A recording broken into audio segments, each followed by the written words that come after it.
প্রয়াত Ayatollah Ali Khamenei, যাকে কয়েকদিন আগে যুদ্ধের প্রথম দিনে যাকে একেবারে সপরিবারে হত্যা করা হলো, তার পুত্রকে নিয়ে একটা টেনশন যেটা ছিল, সেই টেনশনই কিন্তু শেষ পর্যন্ত আরো স্থায়ী হলো যে মুস্তফা খামেনি প্রথম বিবৃতির মধ্য দিয়ে তিনি বলে দিলেন যে না, মানে আপোষ হবে না এবং এই সংগ্রাম চলতে থাকবে। মুস্তফা খামেনি বলেছেন হরমুজ প্রণালী বন্ধই থাকবে। শুধু তাই না, তিনি বলেছেন অবিলম্বে মধ্যপ্রাচ্যের সকল মার্কিন ঘাঁটি বন্ধ থাকবে। ট্রাম্পের তর্জন গর্জনে ইরান যে একটুও দমেনি তার প্রমাণ হচ্ছে ইরানের নতুন নেতা মুস্তফা খামেনি বলেছেন যে হরমুজ প্রণালী বন্ধই থাকবে। শুধু তাই না, তিনি বলেছেন অবিলম্বে মধ্যপ্রাচ্যে সকল মার্কিন ঘাঁটি বন্ধ থাকবে। হরমুজ প্রণালী বন্ধ থাকবে বলে ঘোষণা দিয়েছেন ইরানের নতুন সর্বোচ্চ নেতা আয়াতুল্লাহ মুস্তফা খামেনি।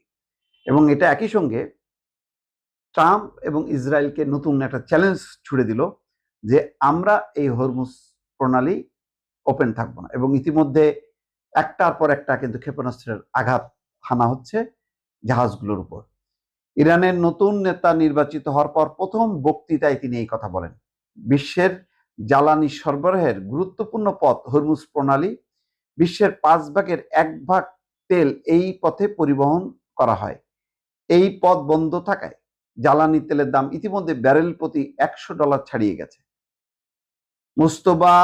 বক্তৃতায় মুস্তফা খামেনি জাতীয় ঐক্যের ডাক দিয়েছেন। তিনি বলেছেন শত্রুদের উপর চাপ সৃষ্টি করতে কৌশলগতভাবে গুরুত্বপূর্ণ হরমুজ প্রণালী বন্ধ রাখা অব্যাহত থাকবে। এবং তিনি বলেছেন যে যতক্ষণ না পর্যন্ত ইরানে হামলা না থামবে ততক্ষণ পর্যন্ত মধ্যপ্রাচ্যে মার্কিন ঘাঁটিগুলোতে হামলা অব্যাহত থাকবে।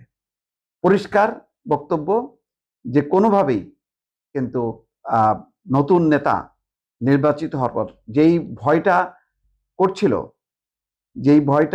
করা হচ্ছিল যে মুস্তফা খামেনিকে ঘিরে, যে প্রয়াত আয়াতুল্লাহ আলী খামেনি, যাকে কয়েকদিন আগে যুদ্ধের প্রথম দিনে যাকে একেবারে সপরিবারে হত্যা করা হলো, তার পুত্রকে নিয়ে একটা টেনশন যেটা ছিল, সেই টেনশনই কিন্তু শেষ পর্যন্ত আরো স্থায়ী হলো যে মুস্তফা খামেনি প্রথম বিবৃতির মধ্য দিয়ে তিনি বলে দিলেন যে না,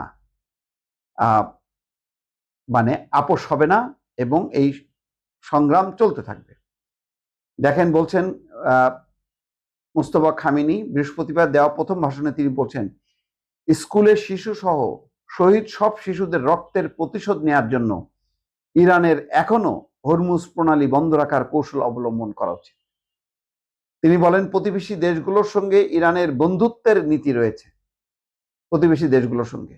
তবে তিনি দেশগুলোকে তাদের ভূখণ্ডে থাকা মার্কিন ঘাঁটিগুলো বন্ধ করার পরামর্শ দিয়েছেন। তিনি সতর্ক করে বলেন ইরান ওই ঘাঁটিগুলোতে হামলা অব্যাহত রাখবে। হরমুজ প্রণালী বন্ধ থাকবে বলে ঘোষণা দিয়েছেন খামেনি। এবং বিশ্বের গুরুত্বপূর্ণ পথ হরমুজ প্রণালী বক্তৃতায় খামেনি জাতীয় ঐক্যে ডাক দিয়েছেন শত্রুদের উপর চাপ সৃষ্টি রাখতে কৌশলগতভাবে গুরুত্বপূর্ণ হরমুজ প্রণালী বন্ধ রাখা অব্যাহত রাখবে। সামরিক বাহিনীকে তিনি ধন্যবাদ দিয়েছেন। ইয়েমেনের হুতি বিদ্রোহীরাও তাদের দায়িত্ব পালন করবে। ইরাকের সশস্ত্র গোষ্ঠীও ইরানকে সাহায্য করতে চায় বলে জানান তিনি। শহীদের রক্তের প্রতিশোধ নেওয়া হবে, আমরা আমাদের শহীদের রক্তের প্রতিশোধ নেব। প্রতিবেশীদের সঙ্গে বন্ধুত্ব রক্ষার একটি অঙ্গীকার থাকলেও মার্কিন ঘাঁটিগুলিতে হামলা চলবে। খামেনি বলেন ইরান তার প্রতিবেশীদের সঙ্গে বন্ধুত্ব রক্ষায় বিশ্বাসী, তবে তারা শুধুমাত্র মার্কিন ঘাঁটিগুলো লক্ষ্য করে হামলা চালাচ্ছে, এই হামলা অব্যাহত থাকবে। গত 28 ফেব্রুয়ারি যুক্তরাষ্ট্র এবং ইসরায়েলের যৌথ হামলায় প্রাণ হারান ইরানের সর্বোচ্চ নেতা আয়াতুল্লাহ খামেনি। তারপরেই তার ছেলে মুস্তফা খামেনি, যিনি দ্বিতীয় সন্তান, নতুন সর্বোচ্চ নেতা নির্বাচন করেন ইরানের সুপ্রিম কাউন্সিল। মোট কথা একটুও টলেনি নতুন নেতা মুস্তফা খামেনি, এবং তিনি তার পিতার যে অনুসৃত পথ, সেই পথ ধরেই তিনি চলবেন বলে আবারও তিনি পরিষ্কারভাবে জানিয়ে দিলেন বিশ্বকে।